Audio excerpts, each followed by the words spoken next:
නූතන තාක්ෂණය අද ලෝකයේ සීග්‍රින් ඉදිරියට ගෙන යන ප්‍රධාන මෙවලමක් බවට පත්ව තිබෙනවා. හමුදාමය සහ යුදමය පැතිකඩ තුළද මේ දෙවැනි වෙන්නේ නැහැ. ඒ අනුව මිලිටරි ඩ්‍රෝන යානා වර්තමාන ලෝකයේ යුද්ධවලදී නැතුවම බැරි අංගයක් බවට පත්වෙලා තිබෙනවා. ඒ මිනිසාට ළඟාකරගත නොහැකි අරමුණු ඩ්‍රෝන යානා මගින් ලබා දෙන නිසයි. ඉතින් මේ වන විට ලෝකයේ විවිධ රටවලින් නිෂ්පාදනය කරන සහ නිෂ්පාදනයට නියමිත ලෝ බලවත්ම සහ මාරාන්තිකම මිලිටරි ඩ්‍රෝනයානා ගැන කරුණු විමසා බලන වාර්තාමය වැඩසටහනට ඔබ සාදරයෙන් පිළිගනු ලබනවා.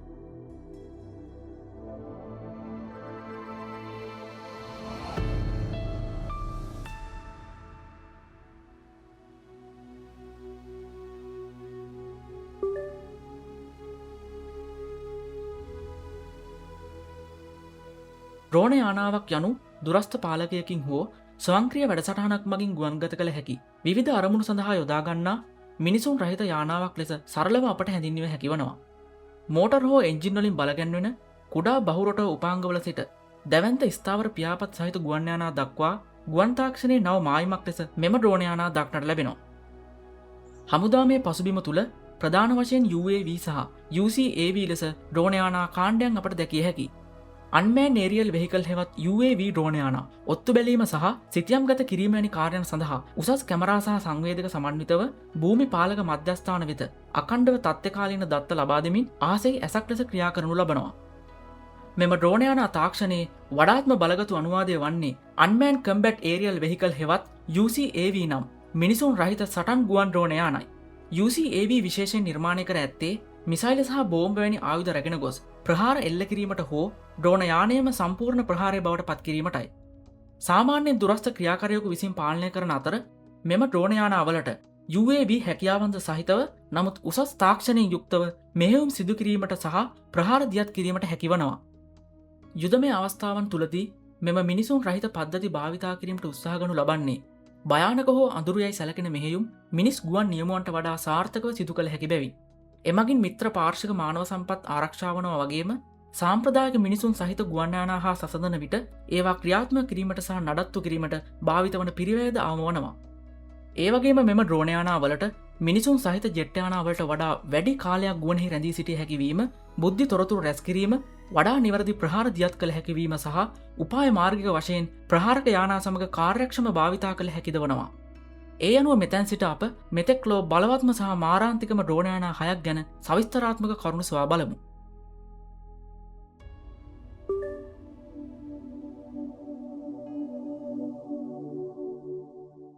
රුසියානු සේවයේ ජෙරන් 2 ලෙස බහුලව භාවිත වන ඉරාන ගුවන් හමුදා නිෂ්පාදන සමාගමක් වන හේසා සහ ෂාහිඩ් සමාගම විසින් නිෂ්පාදනය කරන ලද කමිකාෂී හෙවත් හේසා ෂාහිඩ් 136 අනු ලොයිටරි මියුනිෂන් හෙවත් සියදිවි නසා ගැනීමට හෝ ප්‍රදේශයක් වටා සැරිසරමින් ප්‍රහාර එල්ල කර හැකි UAV ඩ්‍රෝන යානයක්. මැඩෝ MD550 වැනි සිලින්ඩර් 4ක තනි පිස්ටන් එන්ජිමකින් ධාවනය වන මෙම ඩ්‍රෝන යානය ආසන්න වශයෙන් කිලෝග්‍රෑම් 200ක පමණ ස්කන්ධයකින් සමන්විතයි. පැයට කිලෝමීටර් 185ක පමණ ක්‍රූස් වේගයකින් කිලෝමීටර් 17500 අතර උපරිම පරාසයක් දක්වා පියාසර කිරීමට මෙම ෂාහිඩ් 136 ඩ්‍රෝන යානයට හැකිවනවා. ලොයිටරි මියුනිෂන් ආයුධයක් ලෙස මෙම ඩ්‍රෝන යානයම ආයුධය වන අතර එය කිලෝග්‍රෑම් 50ක් දක්වා බරැති අධි පුපුරණ සුළු කොටස් ඇතුළත් යුද හිසකින් නිර්මාණය කරලා තියෙනවා. මේ සම්මත අනුවාදයේ විද්‍යුත් ඔප්ටිකල් IR ටරට් එකක් හෝ රේඩාර් නොමැති අතර මූලික වශයෙන්ෙහි ප්‍රහාරය දියත් කරන්නේ පූර්ව වැඩසටහන්ගත කණ්ඩාංග මගින්. මඟ පෙන්වීම සඳහා GNSS සහ අභ්‍යන්තර නැවිගේෂන් පද්ධතියක් සමග සංයෝජනයක් සංචලනය සඳහා යොදා ගනු ලබනවා. විධාන ලබාදීම සහ පාලනය කිරීම වාණිජ ඩිජිටල් සංනිවේදන උපාංගයක් භාවිතා කරන අතර රුසියානු ප්‍රභේදයෙහි වැඩිදියුණු කරන ලද ප්‍රතිජෑමින් පද්ධතියකින්ද සමන්විතයි. ස්ට්‍රයික් රේඩියස් හෙවත් ප්‍රහාරය දියත් කළ හැකි අරය එහි මෙහෙයුම් පරාසය මගින් සීමා කර තිබෙන අතර ස්ටෙල්ත් ඩ්‍රෝනයක් නොවුවත් එහි ඩෙල්ටා හැඩති පියාපත් නිසා මෙම ඩ්‍රෝන යානයට හඳුනා ගැනීමේ පද්ධතිවලට රහසිගතව ප්‍රයාසර කර හැකි වනවා. පහසුවෙන් ප්‍රවාහනය කළ හැකි මෙම ෂාහිඩ් ඩ්‍රෝන යානය දියත් කිරීම සඳහා රොකට් විදින පද්ධතියක් හෝ ට්‍රක් මවුන්ට් ට්‍රැක් එකක් භාවිතා කරනු ලබනවා. අනෙකුත් ඩ්‍රෝන යානාවලට සාපේක්ෂව ඇමරිකානු ඩොලර් 20000ක් අතර අඩු ඒකක පිරිවැයක් නිසා මහා පරිමාණයෙන් නිපදවිය හැකි ස්ථාවර අවියක් බවට මෙම ෂාහිඩ් 136 ඩ්‍රෝනය පත්ව තිබෙනවා. වර්ෂ 2022 සැප්තැම්බර් 13 වන දින මෙහි පළමු භාවිතය සඳහන් වන අතර ඒ රුසියාව විසින් යුක්‍රේනීය බලශක්තිය සහ හමුදාමය ස්ථාන වෙත ඉලක්ක කර ප්‍රහාර දියත් කරනු ලැබුවා. ඒ වගේම වැඩි වේගයක් සහ පරාසයක් සඳහා ටර්බෝජෙට් එන්ජිමක් සහිතව මේ ශාහෙඩ් 136B වැනි ප්‍රභේදද දක්නට ලැබෙනවා. නමුත් මෙම ඩ්‍රෝනයේ ඇති අඩු වේගය නිසා සාම්ප්‍රදායික ගුවන් ආරක්ෂක පද්ධති වගේම සැහැල්ලු මැෂින් තුවක්කු වලටද ගොදුරු වෙනවා. උපාය මාර්ගිකව දිගුදුර ප්‍රවාහන හැකියාවක් සපයා ඇති නිසා සංකීර්ණ ගුවන් ආරක්ෂක පද්ධති වලට වුවද මුහුණ දීමට මෙම ඩ්‍රෝන යානය සමත් වනවා.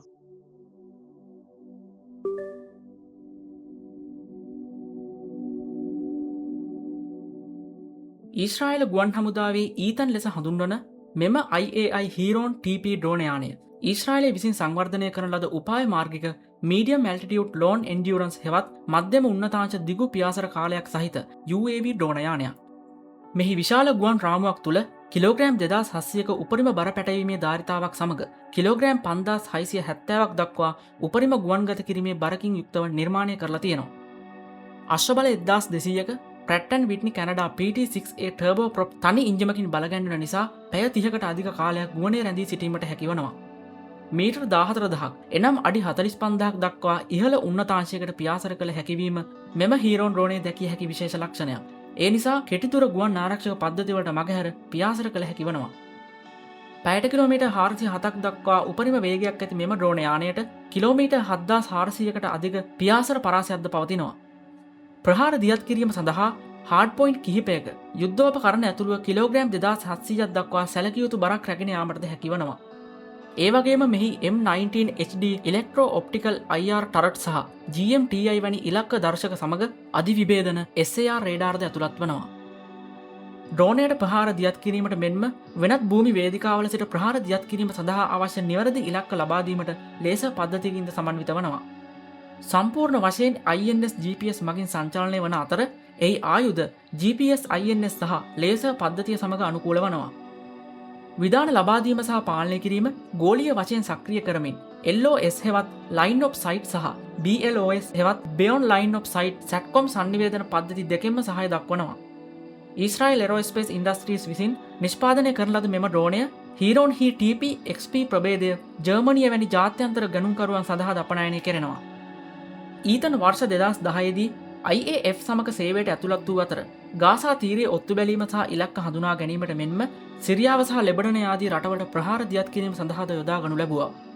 උපක්‍රමශීලීව වැඩි වේලාවක් පියාසර කළ හැකිවීම, දිගුදුර බුද්ධි රැස්කිරීමේ ස්වභාවය සහ ඕනෑම කාලගුණ තත්ත්වයක වද ප්‍රහාර දියත් කළ හැකිවීමත් මෙම ඩ්‍රෝනයේ දැකිය හැකි වනවා.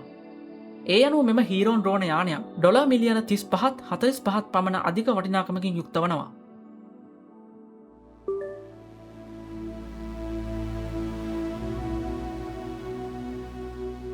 PLA විසින් GJ2 ලෙස හඳුන්වන CAIG විංලූන් 2 යනු චීනය විසින් නිෂ්පාදිත මධ්‍යම උන්නතාංශ රීකන්නේෂන් හෙවත් ඔත්තු බැලීම සහ ප්‍රහාර දියත් කිරීමේ මිනිසුන් රහිත සටන් ගුවන් ඩ්‍රෝන යානයක් වනවා.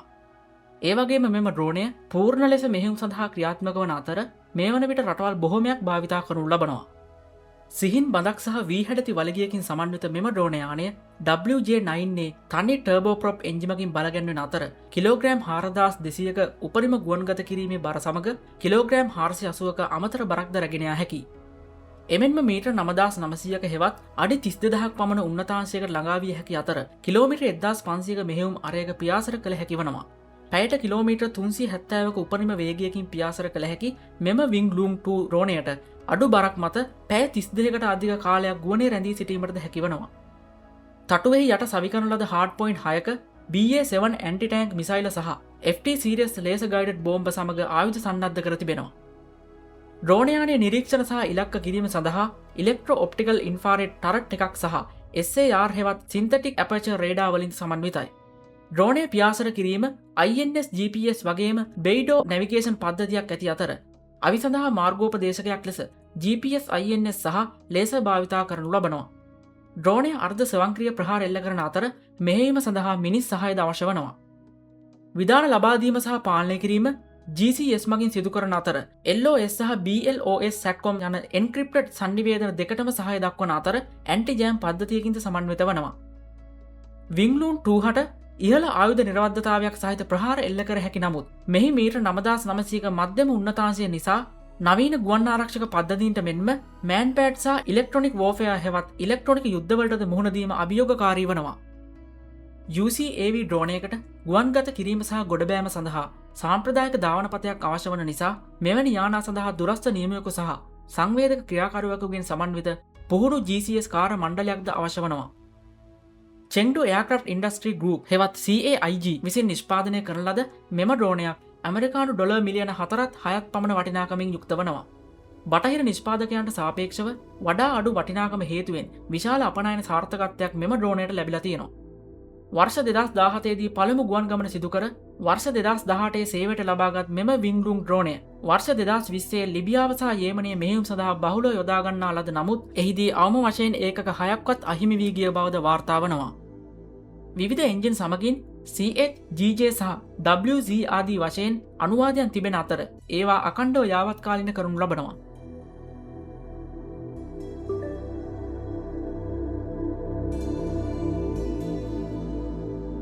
MIUS හෙවත් TAI Anka 3 තුර්කිය විසින් සංවර්ධනය කරන ලද ස්ටෙල්ත් UCAV එනම් රහසිගත මිනිසුන් රහිත සටන් ගුවන් ඩ්‍රෝනයානයක්.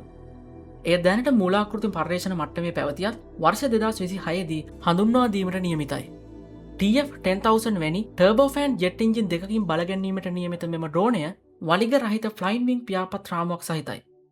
එම ඩ්‍රෝනයානයේ එන්ජිම තුර්කයේ නිෂ්පාදිත කාන් ප්‍රහාරක යානයට ඇතුළත් කිරීමට නියමිත එන්ජිම නිර්මාණය කරන ලද සමාගමේද නිෂ්පාදනයක් වනවා. කිලෝග්‍රෑම් 1200ක පමණ පැටවීමේ ධාරිතාවකින් යුත් උපරිම ගුවන්ගත කිරීමේ බර කිලෝග්‍රෑම් 6500කින් සමන්විතයි. පැයට කිලෝමීටර් 460ක ක්‍රූස් වේගයක් සහ පැයට කිලෝමීටර් 830ක පමණ උපරිම වේගයක් සමග මීටර් 12000ක් එනම් අඩි 40000කදී පැය 10ක් පමණ පියාසර කළ හැකි වනවා. එය අභ්‍යන්තර කුටීර සහ බාහිර හාඩ් පොයින්ට් යන ක්‍රම දෙකම භාවිතා කරමින් ප්‍රබල ප්‍රහාර දියත් කිරීම සඳහා SOMJ ක්‍රූස් මිසයිල, MK-82 බෝම්බ්ස්, බංක බස්ටර් සහ ටෝලුන් ස්මාර්ට් බෝම්බය වැනි යුද්ධෝපකරණ ඇතුළුව කිලෝග්‍රෑම් 1200ක පමණ බරපැටීමේ ධාරිතාවකින්ද සන්නද්ධ වනවා. තුර්කියේම නිෂ්පාදිත Aselsan AF500 electro optical IR sensor පද්ධතියකින් සමන්විත වන අතර ඉලෙක්ට්‍රොනික යුද සහ නිරීක්ෂණ මෙහෙයුම් සඳහාද SIGINT EW උසස් සංවේදකද ඇතුළත් වෙනවා. INS GPS මත සංචාලනය සිදුවන අතර ඒ ආයුධ මඟ පෙන්වීම සඳහා GPS INS වගේම ER භාවිතා කරනු ලබනවා. විධාන ලබාදීම සහ පාලනය TAI Anka පවුලේ මුල් සමාජිකයන් ලෙසම LOS සහ BLOS SATCOM යන සංනිවේදන දෙකම භාවිතා කරනු ලබනවා. TAI විසින් වැඩිදියුණු කරන ලද මෙම වැඩසටහන මගින් Anka පවුලේ GCS සහ ඒවියොනික්ස් තාක්ෂණයන් සහිත මූලාකෘති යානා දෙකක් මේ වන විට නිපදවා තිබෙනවා. එහි මංගල ගුවන් ගමන වර්ෂ 2023 දෙසැම්බර් 18 වන දින සිදු කළ අතර නිෂ්පාදන අවධිය පවතින නිසා තවමත් සටන් නොකරන නමුත් එහි අභ්‍යන්තර කුටීර ආයුධ පරීක්ෂණ මෙහෙයුම් සාර්ථකව නිම කර තිබෙනවා. ඒ වගේම අනාගතයේදී මෙම ඩ්‍රෝනයට ඉහළ කාර්ය සාධන මෙහෙයුම් සඳහා සුපසොනික් හැකියාව ලබා දීමට සැලසුම් කර තිබෙනවා. රහසිගත හැකියාව නිසා සාම්ප්‍රදායික ගුවන් ආරක්ෂාව මගින් මගහැරී සිටියත් දිගදුර පියාසරවලදී ඉලෙක්ට්‍රොනික යුද තදබදයට මුහුණ දීම තරමක් අභියෝගකාරී වනවා. බලවත් ප්‍රහාරයක් දියත් කිරීම සඳහා මිතුරු ප්‍රහාරක ජෙට් යානා සමග සම්බන්ධ වෙමින් සැලකිය යුතු ලෙස ගුවන් බල උපක්‍රම වෙනස් කර ගැනීමේ හැකියාවක්ද මෙම ඩ්‍රෝන යානයට ලබා දීලා තියෙනවා.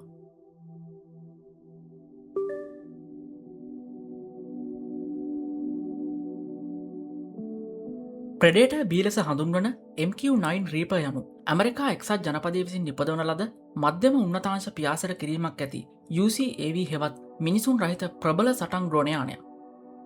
එක්සත් ජනපද ගුවන් හමුදාව සහ මිත්‍ර රටවල් කිහිපයක් මෙහෙයුම් සඳහා සක්‍රිය සේවය යොදවා තිබෙනවා.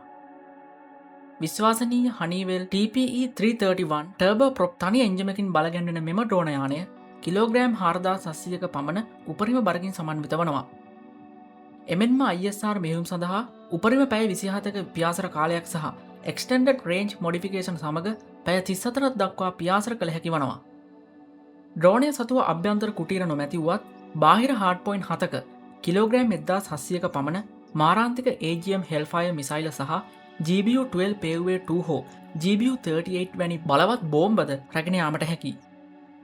ඉහළ හැකියාව ඇති MTS-B Multi Spectral Targeting System EOIR ටරට් මෙන්ම SAR සහ GMT සඳහා වන ANAPY-8 Lynx Multimode රේඩාර් වලින්ද සමන්විතයි. INS GPS මගින් සංචාලනය කරන අතර ආයුධ සඳහා GPS INS වගේම ලේසර් හෝමින් ගයිඩන්ස් භාවිතා කරනු ලබනවා. විධාන ලබාදීම සහ පාලනය සඳහා BLOS සැට්කොම් සංනිවේදන නියමයකු සහ සෙන්සර් පාලකවරයෙකු සහිත කාර්ය මණ්ඩලයක් අවශ්‍ය වනවා. මීටර් 15240ක් එනම් අඩි 50000කට අධික උන්නතාංශයක් ඇති නමුත් ස්ටෙල්ත් නොවන නිසා මෙම ඩ්‍රෝනය මෑන්පෑඩ් සිට මධ්‍යම මට්ටමේ නවීන සූක්ෂම ගුවන් ආරක්ෂක පද්ධති මගින්ද ගොදුරු වන අතර එහි සැට්කොම් සංනිවේදන සබඳතා නිසා ඉලෙක්ට්‍රොනික් වෝෆයාවටද හසුවීමට හැකි. සම්පූර්ණ ඩ්‍රෝන යානා පද්ධතියම C-130 ගුවන් යානයකින් ප්‍රවාහනය කළ හැකි වනවා වගේම ගුවන්ගත කිරීම සඳහාද විශේෂිත පුහුණුව සහිත පුද්ගලයන් දෙදෙනෙකුගේ කාර්ය මණ්ඩලය අවශ්‍ය වන අතර සම්මත එක්සත් ජනපද ගුවන් තොටුපළක්ද භාවිතා කිරීමට අවශ්‍ය වනවා. ජෙනරල් ඇටොමික්ස් ඒරොනොටිකල් සිස්ටම්ස් විසින් නිර්මාණය කරන ලද මෙම MQ-9 හි ඒකක පිරිවැය ආසන්න වශයෙන් ඇමරිකානු ඩොලර් මිලියන 30-32ක් අතර වන අතර දැඩි ITAR රෙගුලාසිය යටතේ පමණ අපනයනය කිරීම සිදුවනවා. වර්ෂ 2007 ඔක්තෝබර් මාසයේදී එහි ආරම්භක මෙහෙයුම් දියත් කළ මෙම ඩ්‍රෝන යානය ඇෆ්ගනිස්තානය සිරියාව සහ යේමනයේදී පුළුල් සටන් භාවිතයක් සිදු කර ඇති අතර වර්ෂ 2020දී ඉරාන හමුදා නිලධාරී කසෙම් සොලේමානි ඝාතන ප්‍රහාරය දියත් කළේද මෙම ඩ්‍රෝන යානයක් යොදාගෙනයි. මෙම MQ-9 රීපර් ඩ්‍රෝනයෙහි වැඩිදියුණු කරන ලද MQ-9B සී ගාඩියන් වැනි ප්‍රභේද නාවික සහ ප්‍රති සබ්මැරින් මෙහෙයුම් සඳහා යොදාගනු ලබනවා.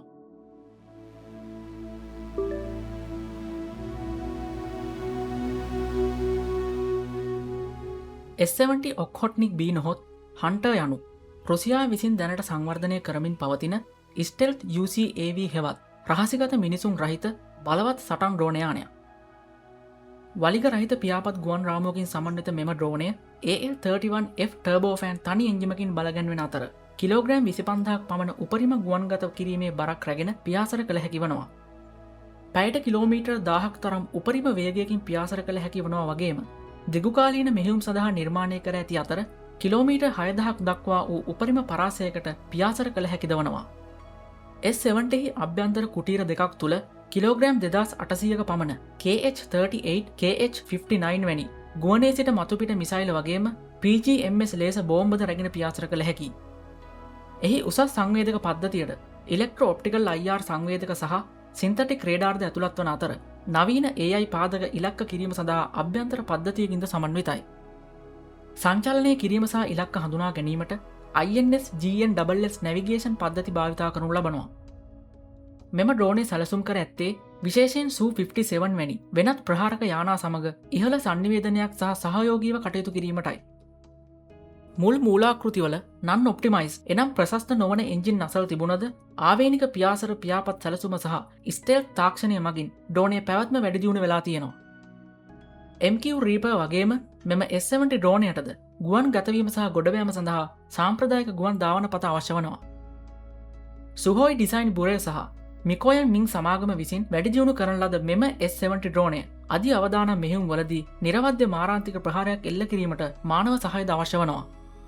මෙම හන්ටර් ඩ්‍රෝනය සිය පළමු ගුවන් ගමන වර්ෂ 2019 අගෝස්තු මාසයේදී සිදු කළ අතර Su-57 ප්‍රහාරක ජෙට් යානය සමග සහයෝගීව ක්‍රියා කළ ටැන්ඩම් පියාසර මෙහෙයුමද ප්‍රසිද්ධියට පත් වුණා. තවමත් නිෂ්පාදන අවධිය පවතින මෙම ඩ්‍රෝන යානය සාම්ප්‍රදායික ගුවන් ආරක්ෂක පද්ධතීන් රහසිගතව විනිවිද යාමට සැලසුම් කර ඇති නමුත් ඒ සඳහා උසස් කවුන්ටර් ස්ටෙල්ත් පද්ධති සහ සංචලන ක්‍රම භාවිතා කිරීමට සිදුවන බවද සඳහන් වනවා.